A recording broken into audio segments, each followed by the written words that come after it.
Good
evening, everybody.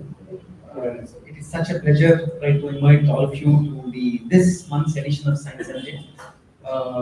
We have great pleasure in welcoming Jerry Martin, the well-known, right, herpetologist and then wildlife enthusiastic and then private researcher amongst us. He's with us in Mysore for about 10, 12 years now, right? And what they call hidden jewel amongst us, right? So he's that. So let me briefly introduce him. He was born in Goa, but not born in Goa. He is from Goa, but born in Ahmedabad, and then raised in Middle East, and stayed in Bangalore for a long time. So as they say, बहुत घाट का पानी, right? So he is that. He is that. So he is both a Konkani person, Goan person, as well as a Kannadiga now. He has spent enough years with us, right? So he's been that.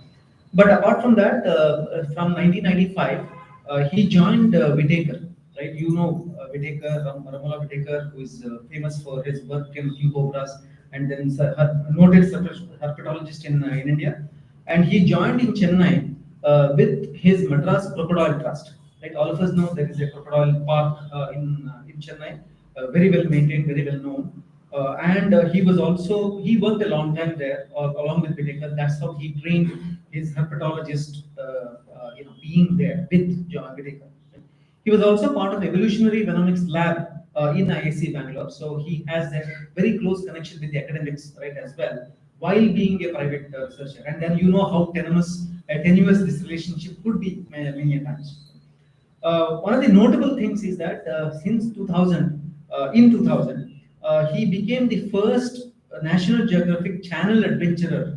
That position is a brand ambassador, right? And then to promote National Geographic in India, he was the first one. And then since then, he has done a lot of work in creating very meaningful and well-known, right, small films and other things, right, under the Geographic Channel.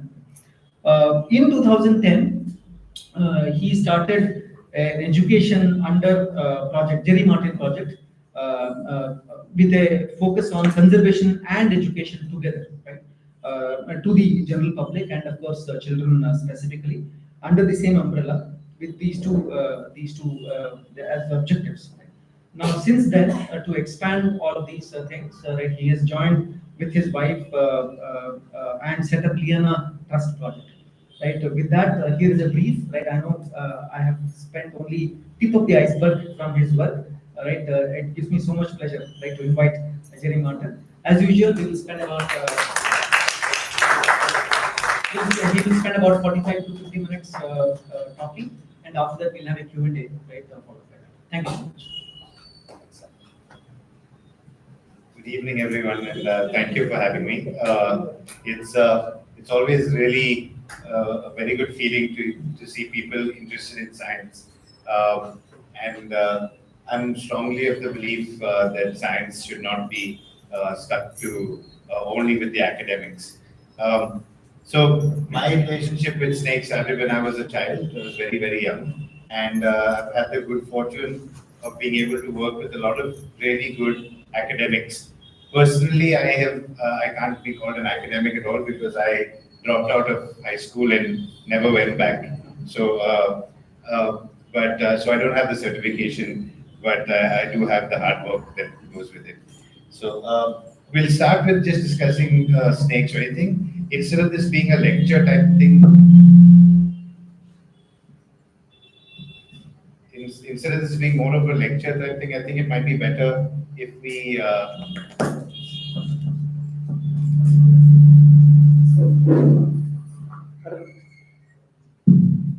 Is that okay? Yeah. All right. So I think if there's any point during the presentation, if you have a thought, a question, or anything, we can just discuss it at that time as well. All right. So let's begin. Actually, this is. Can you hear me now? Is this fine? Yeah. Yeah. All right. So just to define snakes, snakes are reptiles, and reptiles are all ectothermic, which means that they depend on their surroundings for their temperature. So at least that point is very relevant to us. For example, we like living in comfortable places, and so when it's very hot outside, our homes are nice and cool. The snake might come in to our home because it's nice and cool. If it's very cold outside, we have a nice warm place, so the snake might come in because it's comfortable. If it's very wet outside, they might come in because it's dry. If it's very dry outside, they might come in because it's humid. So if a snake visits our house, it's a compliment actually of a comfortable house. But they also, amongst the reptiles, snakes are unique as in they don't have eyelids, so they can never actually shut their eyes. And they don't have external ears. So they have the ear apparatus, they have the ear apparatus, and so the three bones, the tympanum and everything, but it's not exposed to the outside. So they can't hear airborne sounds very easily, but they can hear or feel vibrations in the ground, or if there are strong enough vibrations in the air as well. And like all reptiles, they have a watertight skin, which is unlike amphibians that can breathe through their skin as well. The watertight skin is one of the reasons why when snakes shed, they shed it in one single piece. There are no sweat pores or anything. And they don't have limbs also, so the skin comes out in one single piece. And snakes actually use their tongue to smell. They can also smell through their nostrils like us, but they use their tongue in this way. So this is a common Indian crane, and you can see how it sticks its tongue out, and it actually it's feeling the surface in front of it. It can also collect particles from the air, and what they do is they take those particles and they transfer the particles from the tongue through that organ called the vomeronasal organ. It's also called the Jacobson's organ, and the Jacobson's organ is like a very, very strong taste bud. You might have seen a horse or a donkey or a goat basically lift its upper lip and then face the direction of the wind and take a deep breath in. And that's basically doing the same thing. It's trying to get pheromones or smells from the air and putting it into the vomeronasal organ. So it's so sensitive that it can actually even sense pure water. So the snake can actually find water just from scent in the air. And it having a forked tongue helps it also tell direction. So if it was a single thing, the smell could be coming from anywhere. But because it's forked, using a process called triangulation, where you're able to, because a triangle you can pinpoint one place, so that's why it's able to tell the direction of where the smell is strongest. It's sort of like our ears. If we were to put cup our ears like this, we'd be able to tell where the sound is loudest coming from. So that's how they work as well. Now some basic details about snakes in India. We have about 346, 347 species now. And the reason I say about is because there's a lot of work that's happening, taxonomic work, where people are describing new species. Some of these snakes species are new to science completely, where we discover a new species, and some of them are what we call a cryptic species, which means that within one species, what we've thought so far, there's lots of different species. And a good example of that, we'll talk about it later, is the green vine snake, if you know. I've got a picture of it later, and we'll talk about it in just a short while. Now, out of those 340 species, about 50 of them are significantly venomous to humans, which means that their venom can do damage or cause death in human beings, right? So there's a lot of other snakes that have venom. Even the checkered keelback water snake that is very common in Mysore has venom, but its venom doesn't affect us at all. It works on fish and small frogs and things like that. But 50 or 60 species in the country can cause damage to humans. And out of those 50 or 60 species, only under 20 are what we call medically significant, right? So basically, a piano falling from the third floor is dangerous, but that doesn't mean that pianos fall from the third floor all the time. So even something like a king cobra is not thought to be medically significant because they don't bite people. There are lots of other species that are either so rare that no one sees them, or they are so mild that they never bite people, like sea snakes. So they're not thought to be medically significant. And snakes are not only in wild areas. So this is a very, very pertinent point. It's very important to remember this because we think, oh, a snake has come into our compound, let's take it and release it back in the forest. Now that's a very big problem because most often those snakes die, and we'll speak about that in just a while. But like crows and pigeons, there are some snakes that do very well around us in our cities and towns. So I don't know how many of you were interested in snakes 20 or 30 years ago in Mysore. There would have been a much greater diversity of snakes, a lot of different kinds of snakes. Nowadays, you might see snakes more often, but it'll be 2 or 3 species. The cobra, the rat snake, checkered keelback, maybe a trinket snake. So the diversity has gone, but the numbers might have gone. And these are called weed species or commensal species. So sparrows, pigeons, crows, rats, all of these are commensal species. So they do very well around us. We'll do a brief run through some of the common species that we might see in or around Mysore. And we'll start with what was termed as the Big Four. Now, the Big Four is a term that was coined by my mentor, Rom Whitaker, in the 70s. And it is true for some places in India. It's true for most of the plains in South India. It's true for Maharashtra and Madhya Pradesh by and large. But there are large parts of the country where there is not just the Big Four that are medically significant, but many other species. And there are large parts of the country, like the Northeast and like the Andaman and Nicobar Islands, where the Big Four do not exist, but we still have a lot of snake bite and snake bite related issues. So the Big Four are the Russell's viper, also called Kodakmanda, which is the most feared snake in the country and possibly the world because we have 1.4 billion people, so our statistics matter more than most. So the Russell's viper is, I think the problem with the Russell's viper is twofold. One, it doesn't flee; it chooses to stay and hide, and that's why many people in farms and fields step on them or collect them inside leaves and things like that. And what happens is they get bitten. And the second problem with the Russell's viper is its venom is hemotoxic, and it's like a cocktail of venom. So it causes the blood to stop clotting. It causes internal bleeding. It causes cell destruction, so necrosis and tissue damage happens. It causes kidney failure. So it's one of those really, really difficult venoms to deal with. And very often it's a very visible problem. So big swelling, blistering, loss of skin or tissue, and because people don't go to hospital straight, very often what happens is amputations are required as well. So it leaves a lasting reminder of how dangerous it is. Next it is the spectacled cobra. It's the most common cobra in India.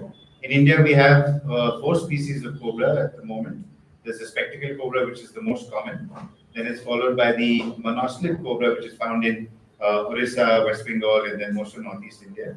Then we have the Central Asian cobra, which is found in Himachal and Jammu, and some parts of northern Punjab, it's expected to be.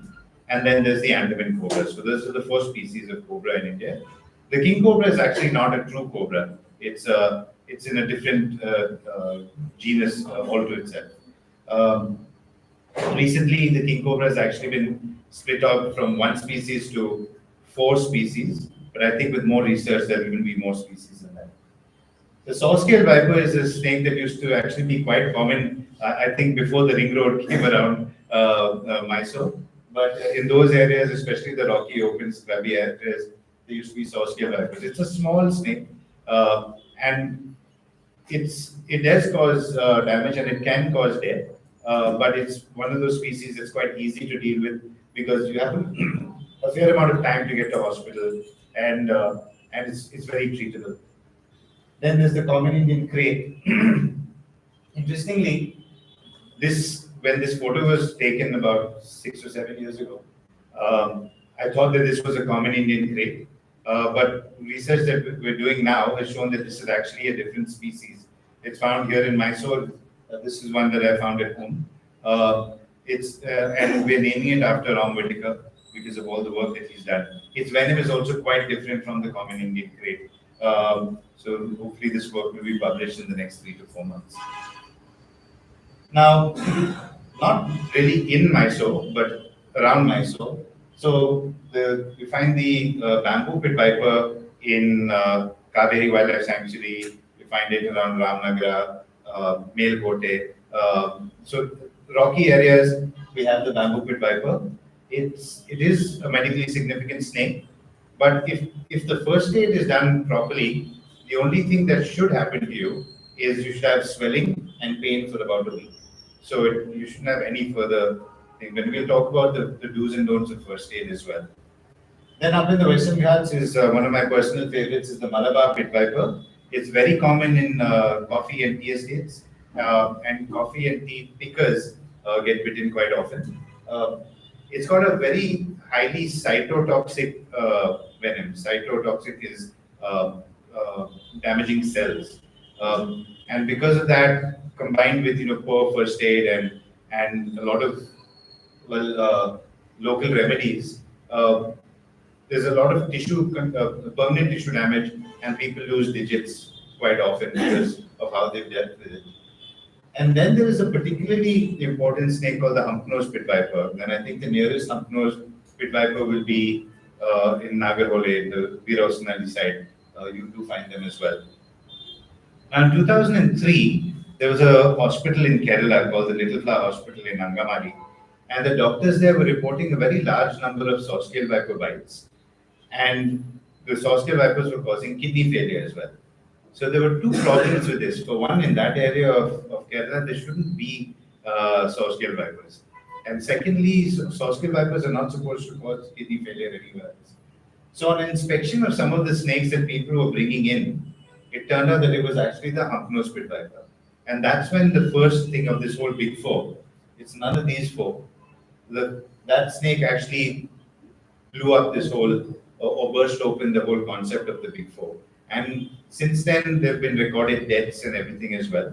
And the number of bites is very, very high throughout the Ghats. There's research being done in Kerala, research being done in Manipal as well on these snakes and their bites. Clinical research that's being done, and it's proving to be quite a problem. So we're hoping to also develop an anti-venom for it in the near future. Now, the vine snake is probably one of these snakes that has the most stories told about it. People believe that it takes your eyes out, that it drills a hole in your head, that it can puncture your heart. Also, that it points to treasure, which I've been looking for a long time, but these vine snakes aren't very accurate. So, but I feel the truth about why it has that long, thin snout is actually much more sensational. So it has that snout, it's evolved that snout over, millions of years to be able to, one, camouflage within its tree and vegetative habitat. But also, if you see its eyes, they're sort of horizontal and they're they're oriented forward like this. And there is a ridge right here. You can see this ridge. This ridge actually lets the eyes, the image go all the way down that. And this is one of the few snakes that can actually see one single image. You see the other snakes have their eyes on two sides of their head. So they need to actually process information separately. Like us, it has binocular vision, and that enables it to aim better. It enables it to judge distance better. So that's actually a much, for me at least personally, I feel it's a much more awesome story to tell. The truth is, if you try to puncture your eyes, its nose would break because its nose is so delicate.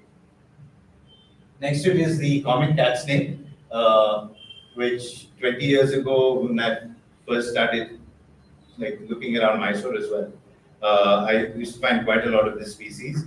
But I think the development and the lack of rocky outcrops and horn scrub we haven't seen one in a decade now. And then there's a bronzeback tree snake, which also used to be very common and still exists, but not as common as thing.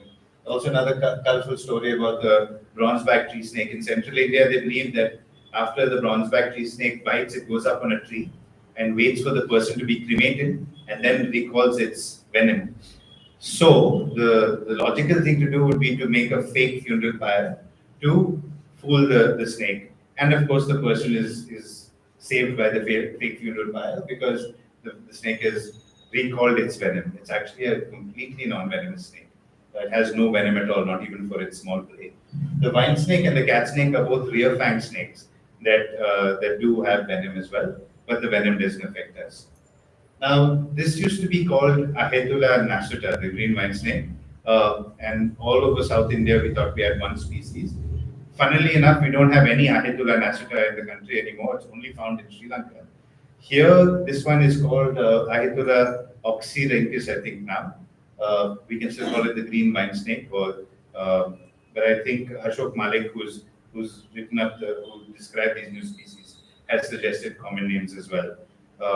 Unfortunately, there is a new Snakes of India book coming out next year, so we'll get all the answers to what the names should be soon.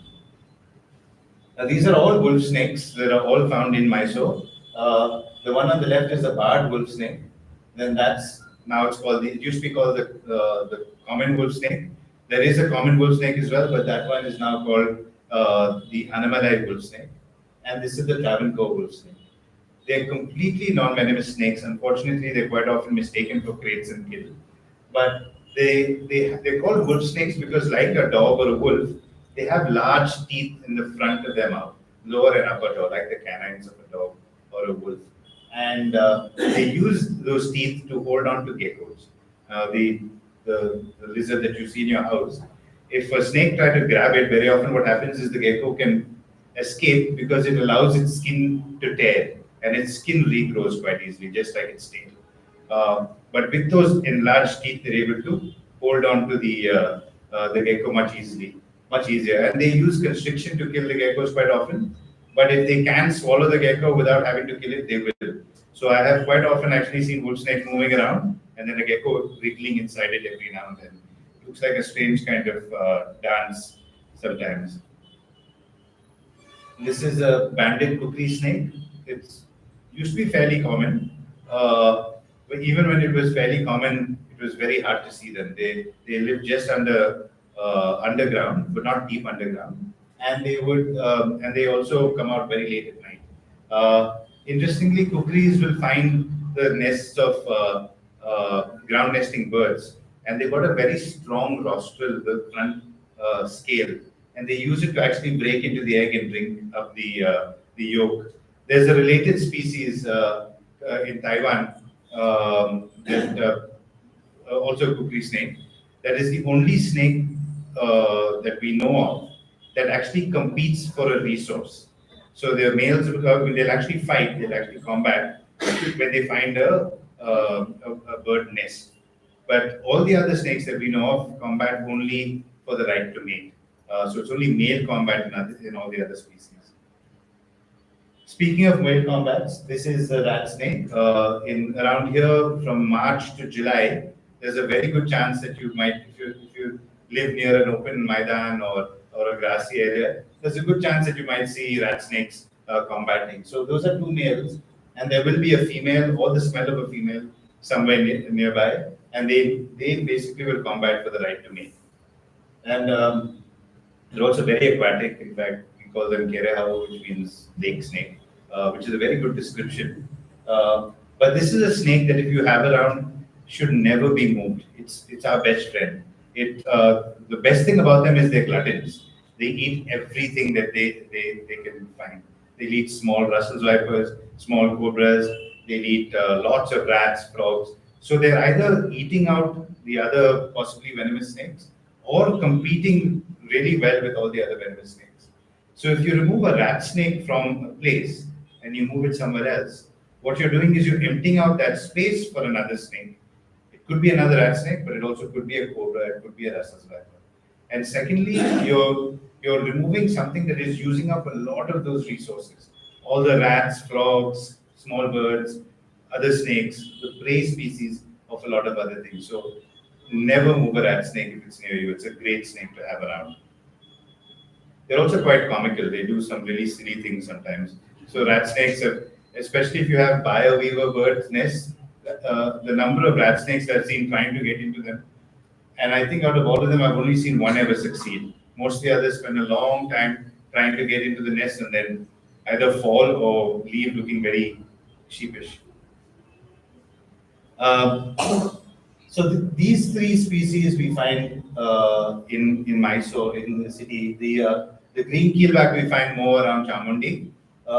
Striped keelbacks are common in all the gardens, and checkered keelbacks are everywhere. All the lakes, all the sewers, they're really, really common. And then there's the hill keelback that we find from Coorg onwards. These are all called keelbacks because they were part of a group called Natricine snakes, who all have what are called rough scales. Now, in the middle of each scale, there'll be one elevated ridge, like the keel of a boat. It's just like one line that is elevated. Sometimes it's quite a sharply elevated thing, and that helps them in water. Many of these are very aquatic snakes. So a really smooth snake won't be able to swim as well as something that has a little bit, just a little more roughness to be able to propel itself forward. The other snakes that are also very keen are snakes that use camouflage on the ground, like sand boas or Russell's vipers. So they'll stay just under the surface of the soil, and things like leaves or twigs and all will stay on top. If they were smooth, then those would just fall off, and the snake would be more visible. And then there are the constrictors. This is the Indian rock python. They do not grow to 30 and 40 feet and all that stuff. The Indian rock python grows to about 16 feet or so, which is still big. But we have two other species of pythons in the country. In the north and northeast, we have the Burmese python, which grows to about 20 feet. And then we have the reticulated python in Mizoram and in the Nicobar Islands. And that is reported to have the longest ever reported snake, grown to about 33 feet. But since just after World War I, there's been a reward out, well, there was a reward until a few years ago, for any snake that was found that was above 30 feet. And the reward started then at 50 pounds. It went up to 500,000 pounds, and no one was able to find a snake that was over 30 feet. So, yeah, Anaconda and all those things, those movies are slightly altered. That's a common sand boa, which is actually very common around Mysore. And any of the slightly drier areas, you do find them. Completely harmless, again, an insect to have. And then the red sand boa, which unfortunately is having a really hard time. It's being sold as a snake that brings you crores of rupees. So, and apparently, the heavier the snake is, the more money you get. So they actually fill ball bearings inside the snake before selling it. These snakes are doomed to die. It's very, very sad. It's strange because if someone came to me and said, give me 50,000 rupees so that I can make 5 crores, my first response would be, then why don't you just keep the snake and make 5 crores? With a lot of these things, with wildlife trade, with pangolin skin scales and all these things, it's important to really question, what people are trying to sell to you and what they're saying, because most often it doesn't make any sense. Yes, sir. What do they do with that?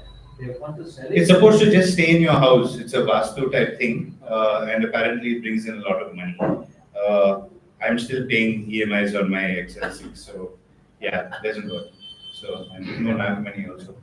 But I think these are the kind of things that we need to just start thinking about. And unfortunately, like the lottery, we would all like a quick buck, but it doesn't work, not from animals.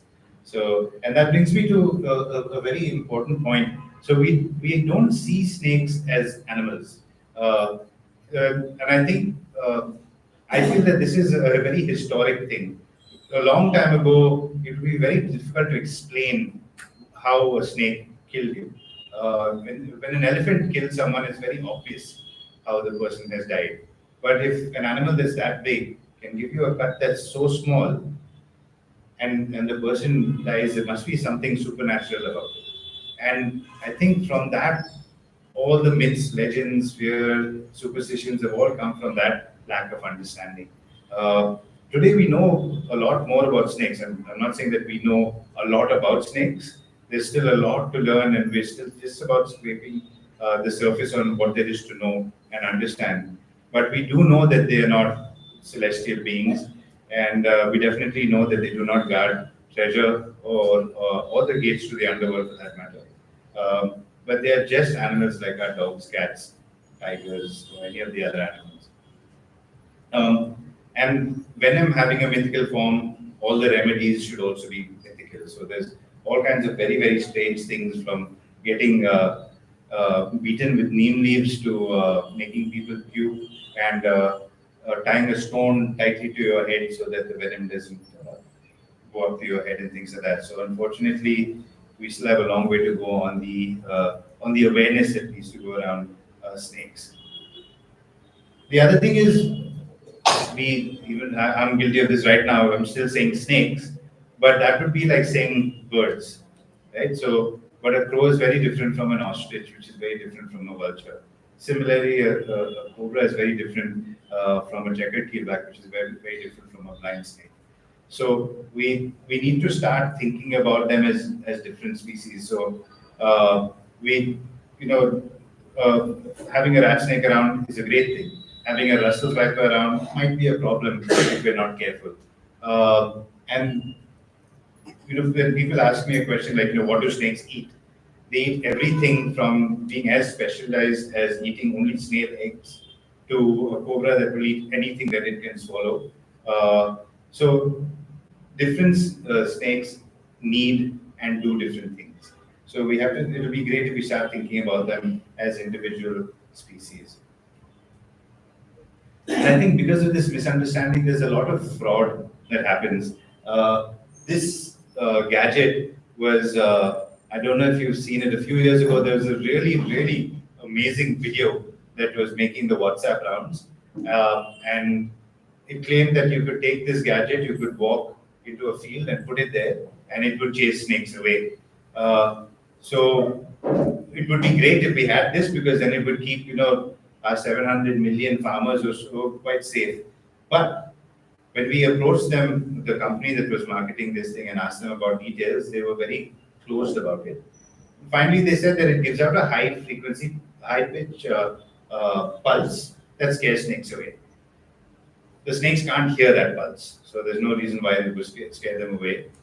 We then found out that all they did was they took one of these, run-of-the-mill pest control things. It's supposed to keep rats and cockroaches and all away, and they added a solar thing to it and put it onto a walking stick with a stake. That's all they did, and it doesn't work on snakes. Funnily enough, it doesn't even work on cockroaches and rats. So once we actually tested it, it doesn't work. So. And they continued. In fact, they tried to get the agricultural department here to buy it and distribute. They managed to get, I think it was Maharashtra, to buy something like, don't know, it was over 1,000 pieces to be distributed. And fortunately now everyone knows better, and none of the departments are buying it at the moment at least.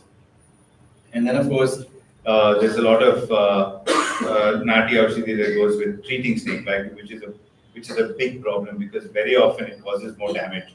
In fact, we've seen instances where people who've been bitten by a non-venomous snake have gone to a local healer, gotten some sort of remedy done where they burnt and cut the site open and caused gangrene in the long run. So it's quite a horrific reality in rural India.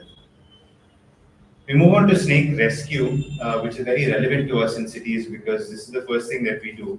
And a lot of rescuers will actually say, don't kill the snake, call a rescuer, which is a nice thing. I agree with the don't kill the snake thing, but you don't necessarily have to call a rescuer. I remember that when I was young, I actually saw an old lady on Sarjapur Road in Bangalore sweep a cobra out of her house with just a long broom. Her grandson just goes crazy if he sees even the smallest checkered keelback, and immediately there's WhatsApp that goes out, phone calls that are made, and 6 or 7 rescuers will be called, and whoever it's just too much of a drama. The truth is, if a snake is outside, it's not a dangerous thing. Now, it doesn't mean that snake has come there that day. It only means that you've seen the snake that day, right? And it also doesn't mean that that's the only snake there. It means that's the only snake you've seen. So moving that snake from there, the only thing it does is makes you feel a little better at that point. But it might be at the cost of your own safety. Because what you ideally want is for balance. There are so many snakes here, they're living here, and the very fact that you don't see snakes every day, despite the fact that there are so many of them around, is because snakes don't want to be seen and they don't want to have anything to do with us.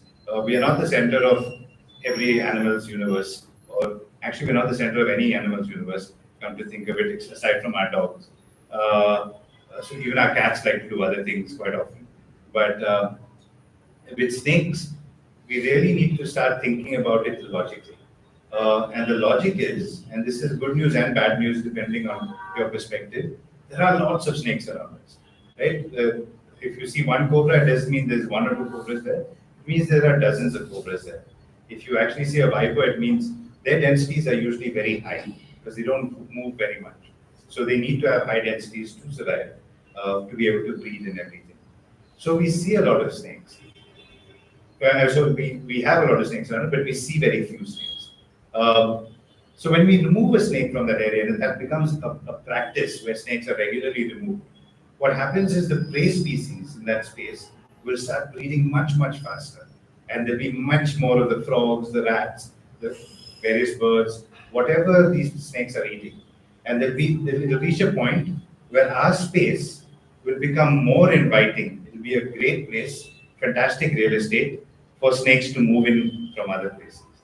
So surrounding species, surrounding areas will, with a good snake population, the snakes will start moving towards these places because there's so much food, resources, and pretty much doorstep delivery. So they'll just want to be there. So we really don't want to do that. However, there can be dangerous situations. If there is a snake inside your house, don't leave it inside your house. That would be quite a silly thing to do. Call the rescuer and take the snake outside the house and chase it away. It'll be good for a snake to be in that area and learn that your house is not a safe space. And snakes learn those things. The sentience and the intelligence of snakes is far greater than we've ever given them credit for. They remember things, they identify spaces, they even know schedules. So they have their own, they adapt to various things, including your schedule. If you have a schedule, they'll adapt to that as well and do their very best to stay out of your way. So and that's really good news. So you want a snake that knows the place to be there. Because that snake won't be out when children are playing. That snake won't be out so much when there are other things happening. Sometimes, yes, they get disturbed and everything, but then the best thing to do is to chase them away so they learn that thing. And that will make it much better for you as well. The other big problem with relocating a snake is most often snakes are caught from one place and relocated far away. Now, we found that when you do that, the snake almost certainly dies, and that's near 100%. So we're not. It's not really rescue also. So it's a misnomer. You can't call it rescue. You can call it removal or whatever, but it certainly isn't snake rescue. And the other thing that it does is it affects two ecosystems. It affects the ecosystem that the snake is taken from, and it affects the ecosystem that the snake is put into.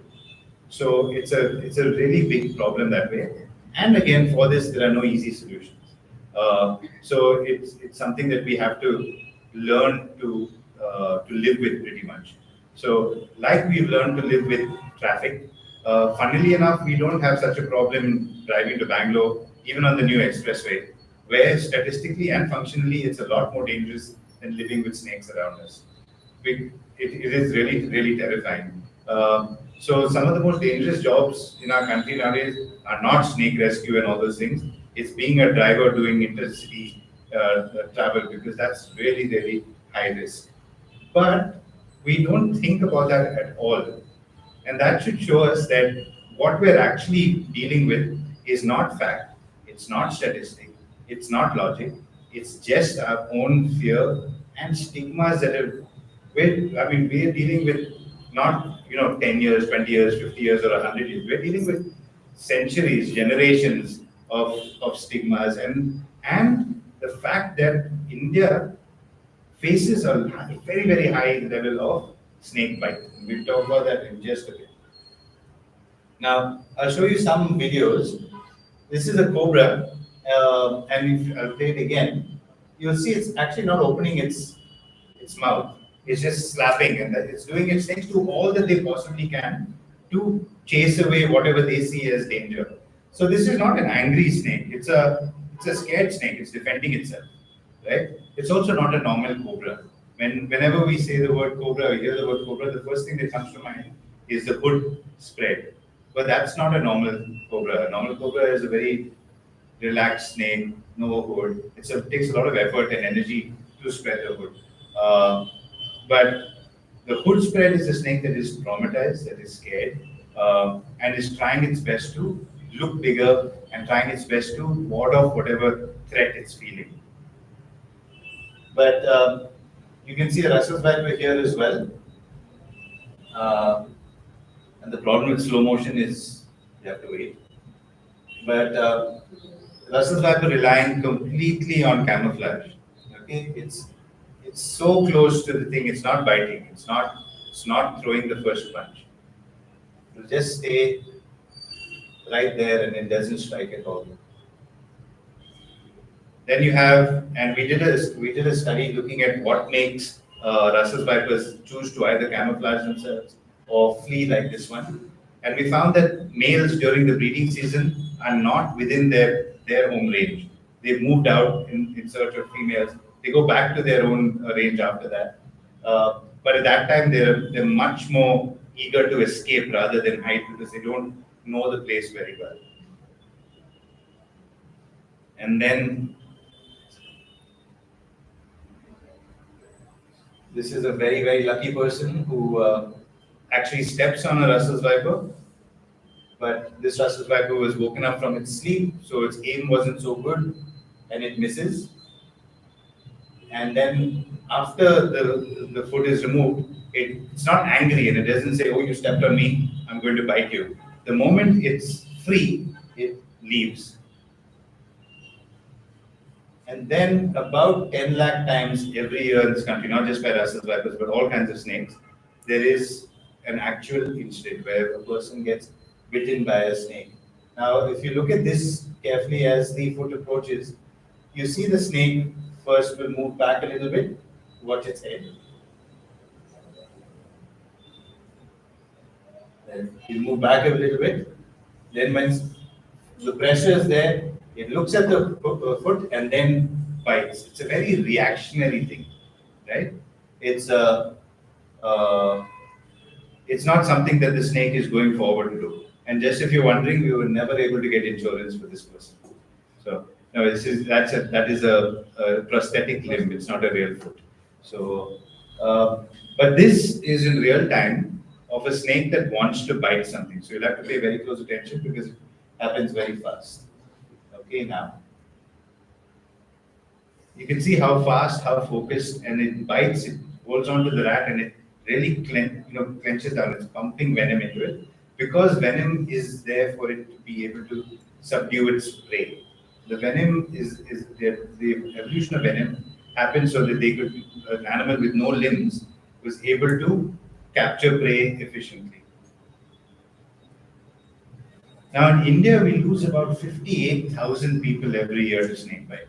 It's a massive crisis, and it's really not spoken about, unfortunately, because almost all of these people are in rural India.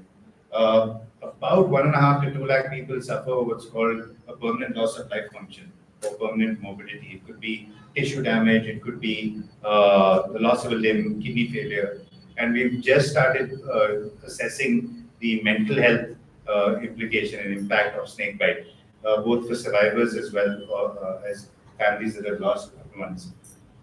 And it's a huge socio-economic problem as well. So, and one of the big issues that we're facing, snakebite actually isn't so hard to deal with. It's not easy, but it's not as hard as it is now. And one of the main reasons is that we have very, very poor first aid practices. There's all kinds of things that are done that make matters worse. And there's also a lot of time wasted in going to other places before we go to actual medical, a good proper medical hospital. It's also quite easy to avoid being bitten by snakes. So all the things that you see here, aside from the garbage, I actually do on our farm so that we have more snakes. And in all this time, we have not lost anything except one dog got bitten by a Russell once, and she was also fine. She didn't die. But it's very easy to live with snakes. It's a lot easier to live with snakes than some neighbors actually. But it's they like to just be on their own. Even if you see a snake, and all you have to do is to let it know that you're there, and it will move away and get out of your way. They're very they're very benign animals. They like to be just do their own thing. And it's very easy also to just be vigilant. If you're going out to turn the pump off or whatever at night, just look inside the thing first. Use a torch nowadays. Don't walk at night barefoot or without a torch. If you're going through grass, just use a stick. If there's a place where children are playing, make sure that the area is clear. Or if there's a thicket there, leave a couple of sticks there. Tell the kids if the ball goes in there, use the stick. Don't go running into it. It's those kinds of things that we talk to our kids about, not touching the stove. Of course, nowadays they can't fit their hands into the sockets, but earlier we used to talk to kids about not putting their hands into the electrical sockets, not playing with fire, not doing so many things. And snakes is just as easy. My son is now 6 years old, and from the time he was 2, he was able to point out snakes. My daughter is 17, and again from that time she was able to just identify snakes, and when she saw a snake, she could just let us know that there's a snake. And we're like, okay, fine, it's there, and we sometimes watch it from a distance. In case of snake bite, though, it's very, very important to deal with that emergency situation well. Now, the first thing to do is to stay calm and take charge of the situation. After that, we have to remove anything that might become tight. Rings, watches, bangles, kadas. If you're wearing a long sleeve shirt, undo the cuff buttons. Anything that might become tight if the limb were to swell up. So you don't want anything to hinder that. You then immobilize the limb. Find a shawl, a dupatta, sari, anything, and make a sling if it's on the hand. If it's on the foot, try and carry the patient. If you can't carry the patient, make sure that you're supporting the patient as best as possible, so they're not putting weight on that leg, and get to transport as soon as possible, and then go to hospital. You go straight to the hospital and you report anything that you might see along the way. Swelling might start, the person might have vomited, which could be shock. They might start slurring in their speech, the eyes might not stay open, some discoloration might happen. Just tell the doctor quickly. There's no need to tell the doctor which movie you're going for or what any of the other details, just the very relevant details, because time is your biggest enemy when it comes to snake bite. And in a place like Mysore, we can get to hospital within an hour easily from any place in Mysore district, right? So and don't go to fancy hospitals because honestly, rich people don't get bitten by snakes. So the fancy hospitals don't, even though they might know the protocols, and you probably won't have any problem there. They will go, well, if the snake venom doesn't kill you, the bill will, and then there will be a whole lot of unnecessary testing and all that. Places like JSS Hospital and all are fantastic because they get a lot of referrals from rural India coming there. And so missionary and mutt-based hospitals are much better. Any hospital that works with rural folks are much better than the fancy hospitals. Now, more important than what to do is what not to do. So you never tie anything around the thing. And unfortunately, there are still some medical textbooks that talk about tying a ligature. And those are, it's not that it's not known, it's just that no one's changed the textbooks and so on. And the reason you don't tie a ligature is because when you tie something tight, your cardiovascular pressure builds up. So there might not be blood going to the heart, but the heart is still pumping. And if it's pumping and creating more pressure there. To treat the venom, you do need to release that ligature. What will happen then is it will be a sudden rush of venom, which will cause symptoms to progress much faster. So it's better not to do that. Immobilize the limb so that venom is not flowing too fast, but don't try and constrict it. A reiteration of stay calm is do not panic, which is a very, very important thing. Panic, of course, makes your heart rate faster, but it also will be panic to make very bad decisions. So it's very important to try and stay calm. And it's hard to say it's easier said than done. But if you do feel, stress and anxiety, it might be good to just stop, take a few breaths, and then carry on with what has to be done. You never try to cut the venom because the site of the bite, because that actually releases venom into the bloodstream. It might be in your, just under your skin or in cartilage or in thick muscle. But once you cut it, you're releasing it straight into the blood. And you don't try and suck the venom out. You can't. If you take a drop of ink and you put it in a glass of water, you can't suck the ink out. And that's a physical reaction of diffusion. Venom is actually binding at a molecular level. So you can't really suck it out. Plus, the act of sucking as well could burst some of the capillaries, and you don't want that to happen. You never take any other medication, especially painkillers. Some snake bites are incredibly painful, and you never take any painkillers because they might either mask symptoms that are important or even exacerbate some of the symptoms. So you don't do anything until you get to the hospital. And no alcohol, coffee, tea, Pepsi, nothing that's caffeinated or sugary, because that will also make your heart pump faster. And you never go to alternate healers. We'll talk about some of the work that is being done around the country and also the work that we're doing here. We started in 2015, with doing epidemiological surveys around the country. And then in 2019, we started focusing only on the Mysore district because we realized that the country is just too vast and too diverse. So we're looking now at just creating one model where we understand the problem at a district level. So we're working on understanding the problem here and working on solutions. And then that work, which is also going to probably take my entire lifetime, can be replicated in other places. We're doing a lot of outreach and education, especially with rural communities. We've been training medical personnel around, we've done all the government medical personnel in Hunsur Taluk, and we're aiming at completing Mysore district this year, maybe the first 2 months of next year. And we've been asked by the health department to also enable this work around Karnataka.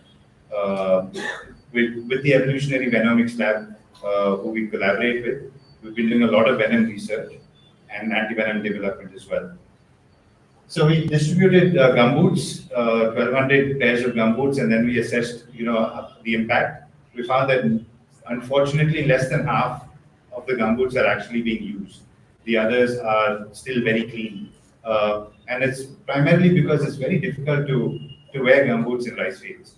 Also, we find things like women aren't used to wearing heavy footwear, so they don't like wearing it either. So there's a lot of challenges. It's not as easy as we say prevention is better than cure, and it is, but it's not as simple as just education and awareness. There's a lot of socio-cultural and behavioral barriers that we still have to understand. We've done a lot of work understanding people's experiences with snakebite, and we do a lot of work with local communities, especially with children, looking at just spreading the word about how to deal with snakes and live with snakes. And so some of the research that we did, initially with the evolutionary venomics lab, this is the first project that we did back in 2019. We actually have collected, so Ram and I have been collecting venom from around the country since 2010, and we just could not find a good lab to work with for the longest time that would actually work and give us results.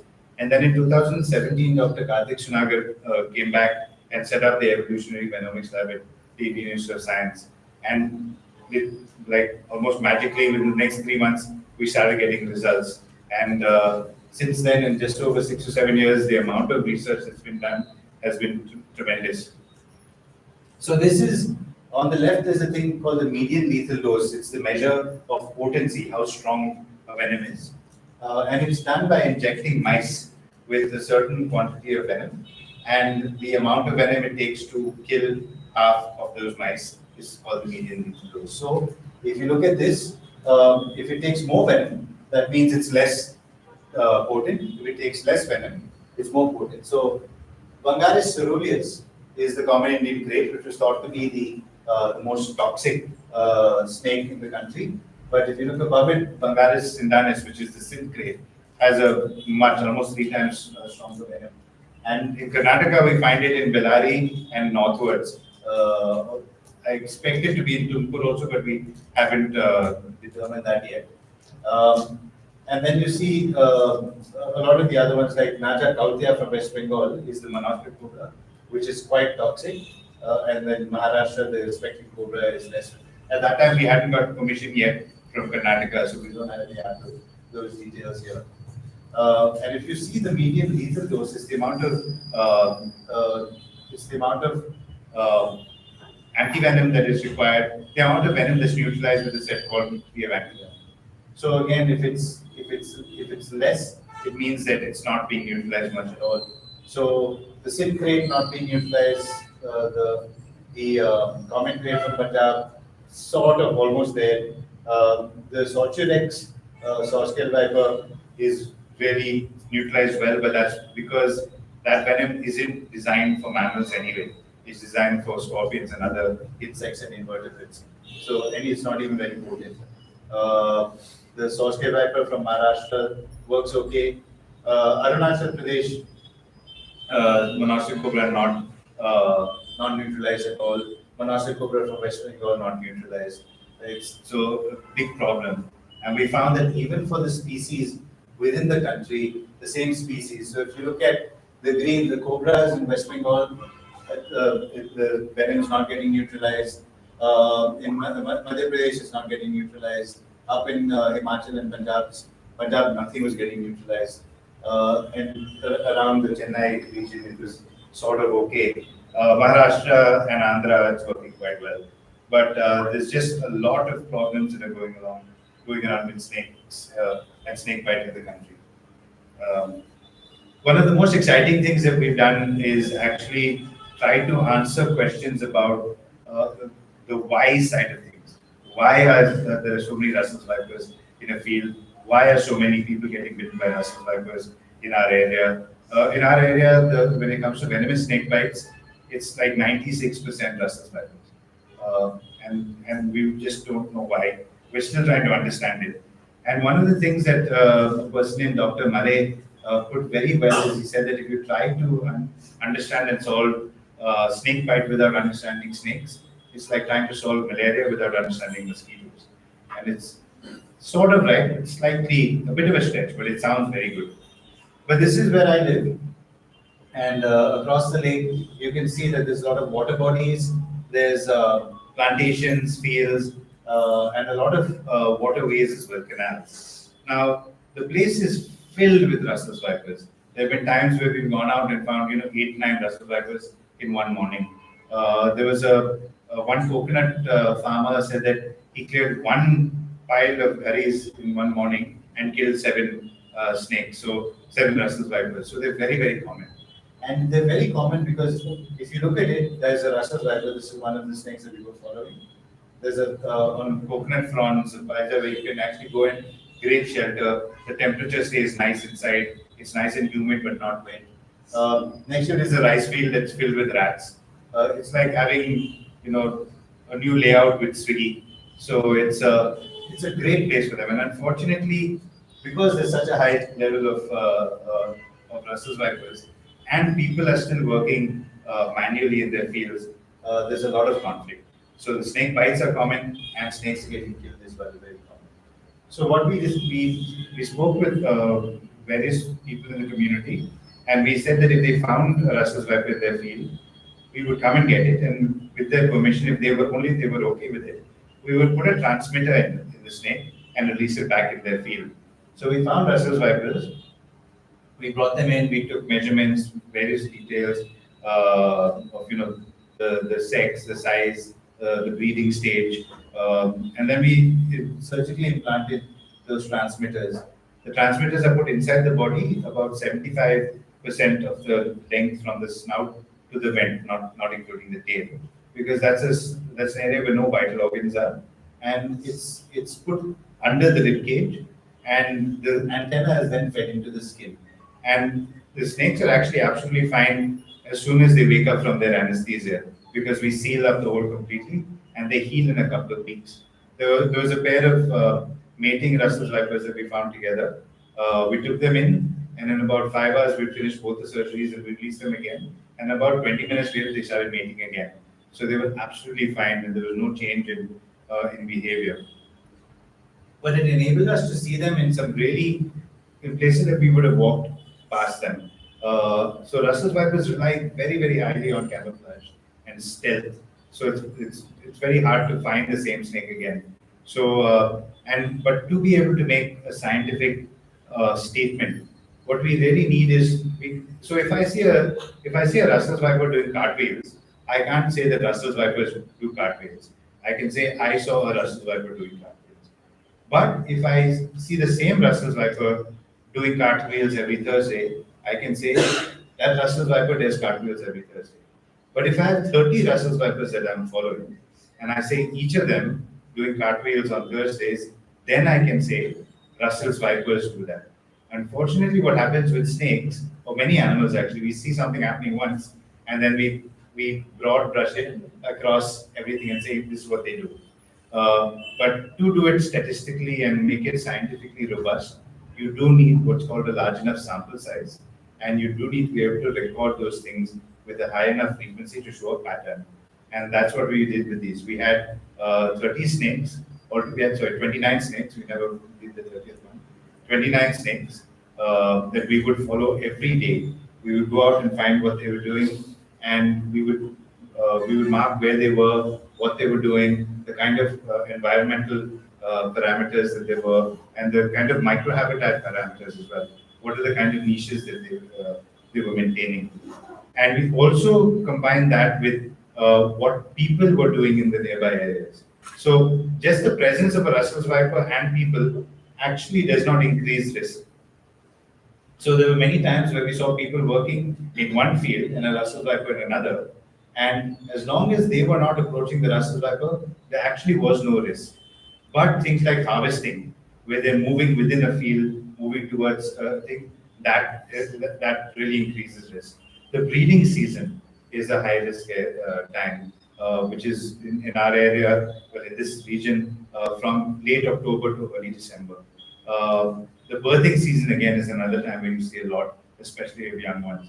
So at times when there's a change in season, so when the monsoons first start, there is movement again. There's also agricultural activity. at that time. So both these things brought together raise the risk tremendously. And what you can also see that is a female Russell's viper over 6 months, and it's not a big area. That's about 2.5, 3 acres maybe altogether. It's not a big area at all. So, and she doesn't use the entire area. She only uses those little along the lines that they are. So it's a very small actual range that they have. And if you move them outside the range, they just pretty much die. So I'll leave you with a sound that used to drive us all crazy because we heard it for hours every day. So that's a signal coming from the transmitter. And when you hear this sound all the time, every day, you start dreaming about it as well. So, and that's all I have for you. More than happy to have any discussion now.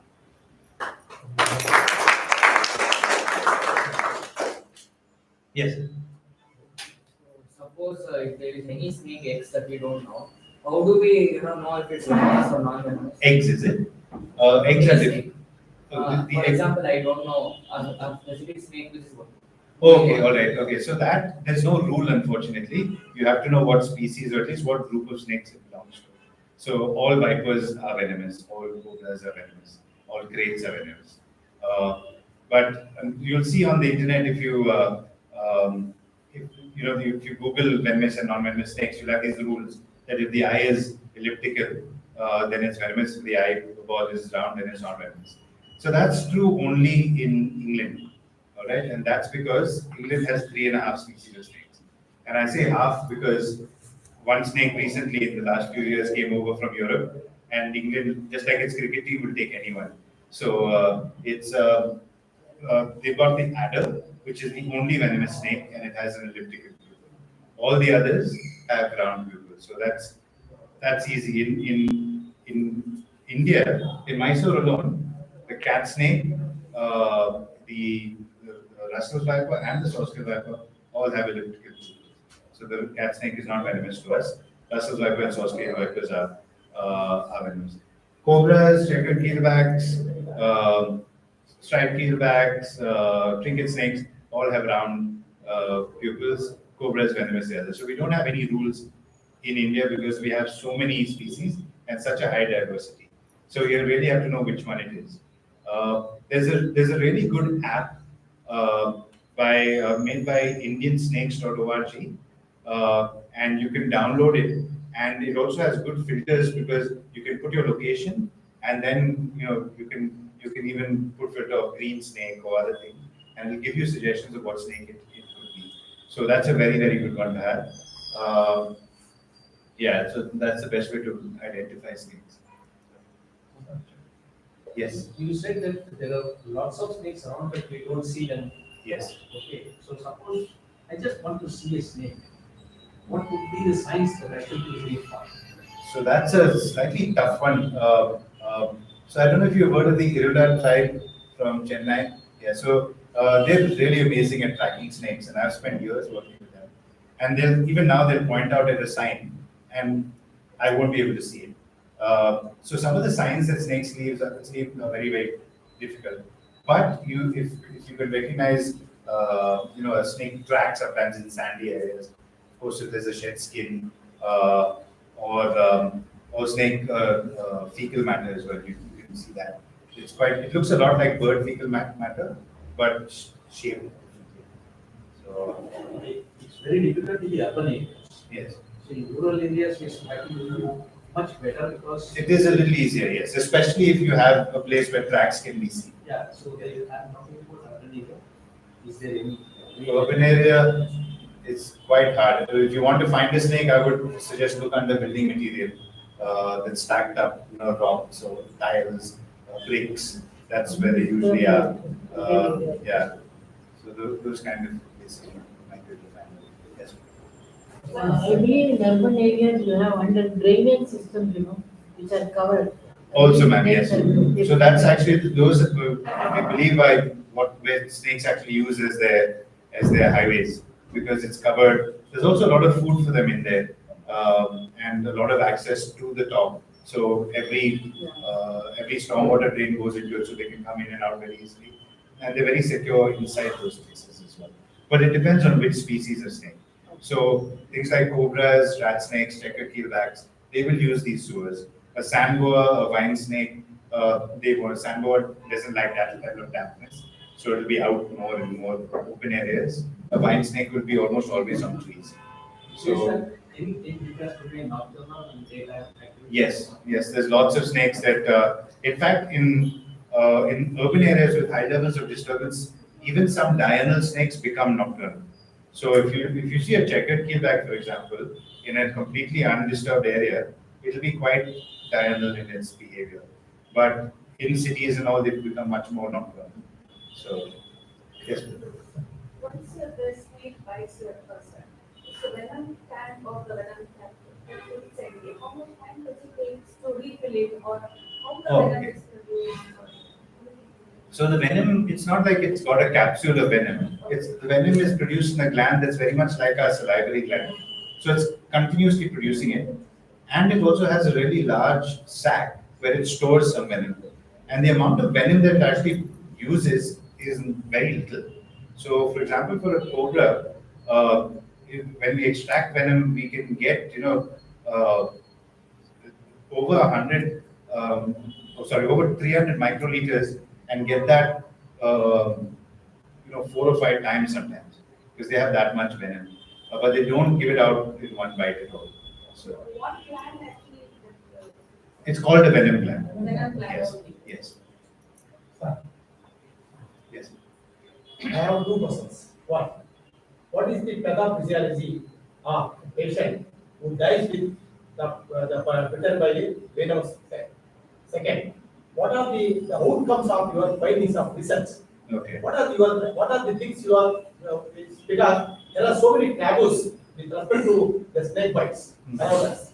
In spite of being well educated or the awareness, we do a lot of taboos and myths. So what are your findings of your research finding? And if at all a patient survives with a snake bite, what could be the reason? Because we read in newspaper, the patient dies because of snake bite. But we never say that after reaching the hospital he died, he survived after snake bite. Yes. So what is your plan? So pathophysiology. So there are broadly two kinds of venom. One is called a hemotoxic venom, and one is called a neurotoxic venom. Within those, there are a lot of subcategories as well. The hemotoxic venom generally affects tissue and blood, and it causes internal bleeding or some sort of coagulopathy. The neurotoxic venom either stops. There are two basic kinds. It'll either stop the transmission of signals. So those are pre-synaptic, before the synapse, and then there are post-synaptics which block the reception of signals from the brain to the muscle. So both these will actually cause like a central system shutdown. And what you see symptomologically, you'll see what's called descending symptoms. You'll see eyes sort of drooping. It's called ptosis. The eyelids can't stay open. You'll see a slurry speech, and then drooling sometimes because the lips are losing their dexterity, difficulty in swallowing, then difficulty in breathing, and eventually asphyxiation. With the hemotoxic bites, it's usually a lot of, you'll see swelling, pain. With Russell's vipers, they have nephrotoxins, also kidney failure, but that's along the time. So what happens is generally with Russell's vipers is they use up 3 of the 16 clotting factors in the clotting cascade. They trigger them, so there's none of them left. And then the blood can't clot anymore. And they have larger, very sharp molecules that burst, the hemorrhages, that burst through the capillaries, causing internal bleeding. So what happens is basically the victim is dying from internal bleeding and eventually cardiac arrest because of lack of cardiovascular pressure. So it's but people can also survive even from a venomous snake bite because 2 reasons. One, sometimes snakes they bite but don't inject any venom. It's called a dry bite. And often they will also bite and not inject enough venom to kill the person. So you'll see symptoms, localized symptoms, but not enough to be fatal. So our research has not been so much on the medical front at all.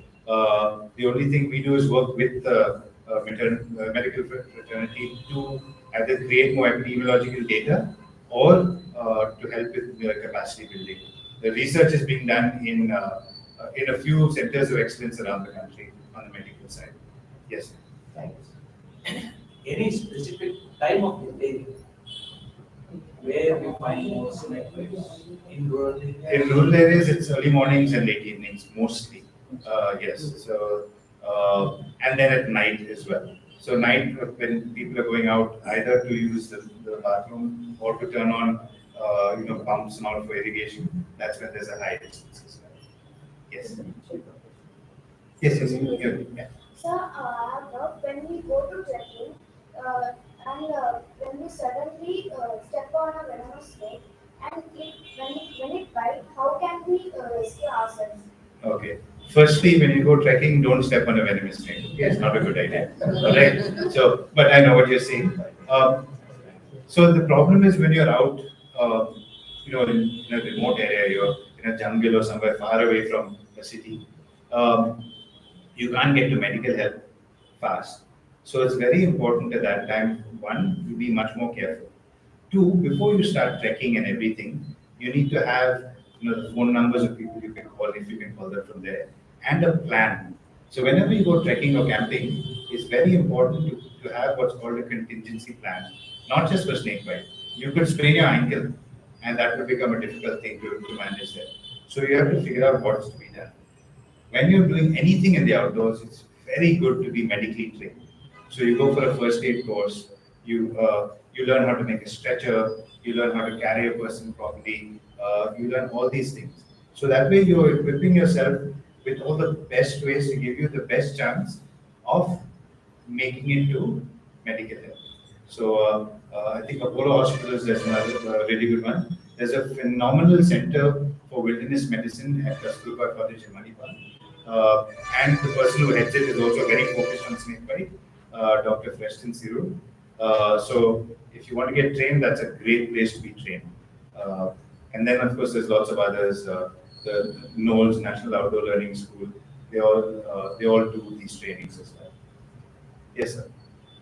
Sir, you told about snakes of Tumkur district. Yes. I want to specifically there are several cobras around. Along with that, something called as Kodapamandala and Raktamandala. Yes. Yes. I don't know how to spell it. So yeah, so Kodakmandala and Raktamandala are actually both the same species. They are Russell's vipers, but people have got different names from them because of a difference in patterns and coloration. But they're actually both Russell's vipers. The thing is, a farmer was, I don't know whether he was bitten or it was possible. Since 3 months, he is in the hospital, and after now he has got discharged, and all his blood is being removed. Yes, that's a Russell's viper bite. Yes. It is in the government hospital to itself. Okay. And even today, through his nerves, all his blood is being sucked. Quite often, I don't know.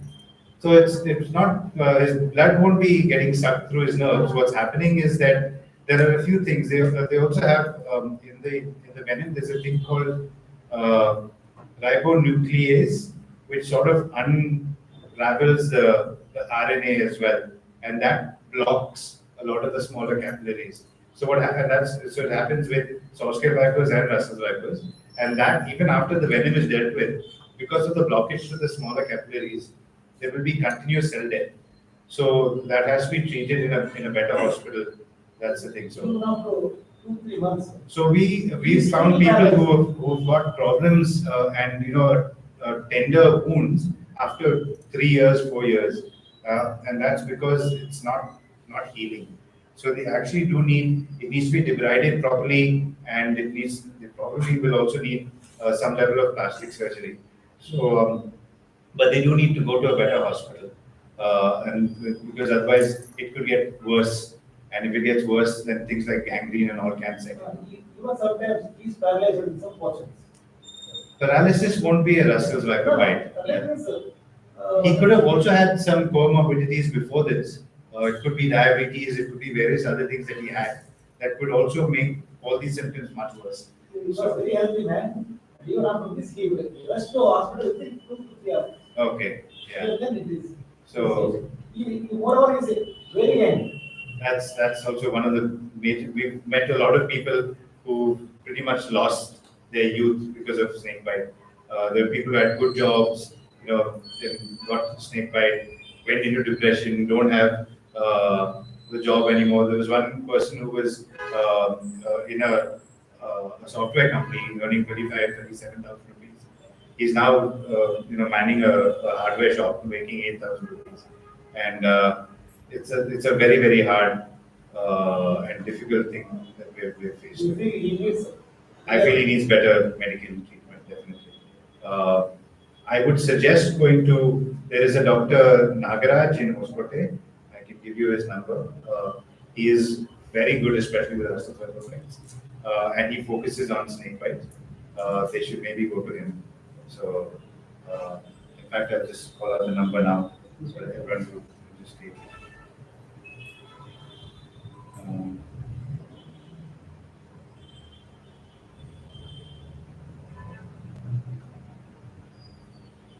Yeah, 9880 417 317. Dr. Nagaraj. Yes, good name also he's got for this. Yes. Wearing these boots, Yes. What percentage it would reduce if you really wear? A lot. But what we did also, so we're trying not to do anything based on assumption.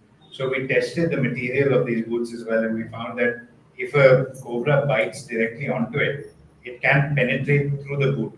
But the good thing is most of these gum boots are quite thick, and there's a gap between the skin and the boot material. So it will give a lot of protection, but it's not absolute protection. Are there any, I should say, repellents? Unfortunately, none of them work. There's a lot of them that are even advertised. You can actually buy snake repellents on Amazon. The studies that we have done. None work. We've tried everything that we found available. Not a single one works. I've met a lot of people who say that rescuers have told them that they can put carbonic acid. Doesn't work. It might burn the snake, but it doesn't work in keeping them away. You can use kerosene. You can use all kinds of other things. None of them work. So I've seen snakes in some chemical factories with the most noxious things. None of the plants work. So yeah, in fact, this doesn't work. In fact, they call it snake plant and all that stuff, but snakes like it. In fact, I've planted it in our enclosures for our Russell vipers because they like being there. So Which snakes eat snail eggs? it's actually called a snail eater. So it's they found in Northeast India, not here so much now. But nearby we have a thing called a reed. In fact, in Mysore as well, a reed snake. It's a really really small snake, and it specializes in eating small spiders. So there are some snakes that are very very specialized, and others that will just eat anything. So. Is there any who can help her? She has problem near Begur. Begur or near Gundurpet? Yeah, Begur. No, I don't know anyone there. But what you could do is download that same app from indiansnakes.org, and they have lists of rescuers as well. So it might be able to think. But are you on a farm in? Okay, all right. So if you do see, what I can also do is.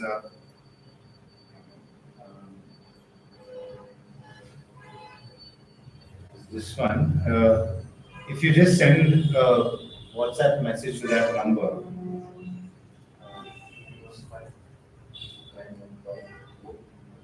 915-419-04. yeah, just say hi. You can actually access, and it's in Kannada and English. So you can share the number with people who work on your farm or anyone in the area, and you'll be able to get there's information on it, and we'll be updating this chatbot every couple of months. We're soon going to be doing some videos and all as well on it. But it has basics of what snakes you might find, what to do in case of a bite, what to do in case you see a snake, those kind of things. Can you just tell the number because of time? It's 915 419 0472. Is there any frequency related thing? Actually, suppose if a high frequency is generated from particular station or anything. Yeah.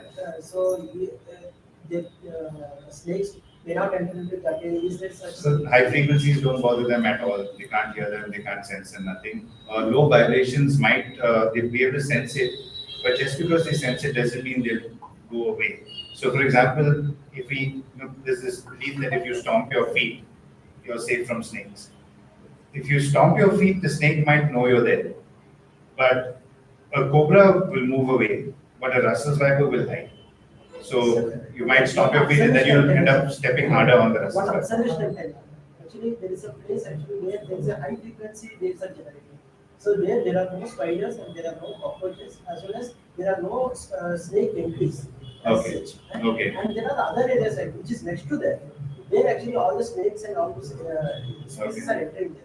So the high frequencies might be keeping the rats and all away, Yeah. which will then mean there's no reason for snakes to come. No, it's an Yeah. observation I'm telling. Yeah. Is there any such condition? So the frequency itself won't keep the snakes away, but it might keep some of these other things away. And so also if it's a scientific place, then it might also be just very clean.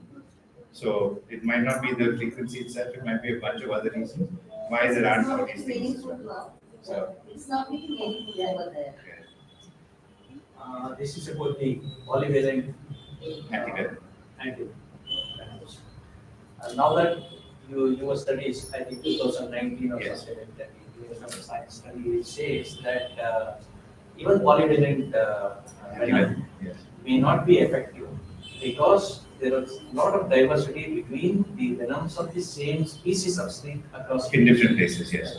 So how much of diversity is there within Karnataka? I'll answer that question in 2 years. So, Oh. yeah. Having said that, we do know that there are other species that are also medically significant in the state. The synth crate, for example, we found this in the state. The crates that we have here are not the common Indian crate. Their venom is quite different. About diversity, we're actually in the process of creating that map. And Karnataka will be the first state to do it. We're actually fortunate to be in Karnataka because there's a lot of things that are happening first here. Thanks to Karthik Sunaga's lab, the venom research is really far ahead of anywhere else. Thanks to the health department, the health department is the first in the country to make snake bite a notifiable disease. So now it is mandated that every medical facility, private and public, private and government, need to actually report snake bites. The Karnataka State Health Department is leading in as much as they brought various departments together: agriculture, health education, police, forest department. Brought all the departments together for a meeting to generate a state action plan. So a lot of that is happening, and we will have more answers in the next couple of years. But also, our facility will be the first in the country after the Irula Cooperative to produce venom. We'll be producing venom that is of WHO standard, which will be the first in the country. But we're giving it free because we want to be able to impact the cost as well to bring it down. But what we are doing is we're giving it free to anti-venom producers with the caveat that they adhere to WHO protocols and standards as well. So we still do not have the cultured. No, so Karthik Sunaga's lab has recently actually discovered one molecule which neutralizes what are called three-finger toxins. So, but that is going to take, I think, another 10 to 15 years before it's available to the public. It's a great proof of concept, and it's a huge leap in research and discovery. But it's still it's so good that it was able to save all the rats that were injected with cobra venom, Russell's viper venom, black mamba from Africa venom, baboon viper from Africa venom. I think it was brown snake or king snake from Australia. So a lot of different venoms were actually completely neutralized by this molecule. But there are also other aspects to the venoms. For Russell's vipers, for example, the three-finger toxins will be neutralized, but there are also nephrotoxins and everything that need to be dealt with. So there's still going to be more. So which part, in which lab actually is this? So it's in the Center for Environmental Studies, CES, and the lab is called the Evolutionary Genomics Lab. It's run by Dr. Karthik Sonak. Yes. By using by what call it, foods can avoid snake bite. Yes. To that extent. Yes, to a great extent actually. It's very difficult to convince them. This about. It's very difficult to convince them. It's also imagine harvesting rice in heat and in boots. It's very difficult. And walking in a wet rice field is difficult anyway, and with boots it makes it even harder.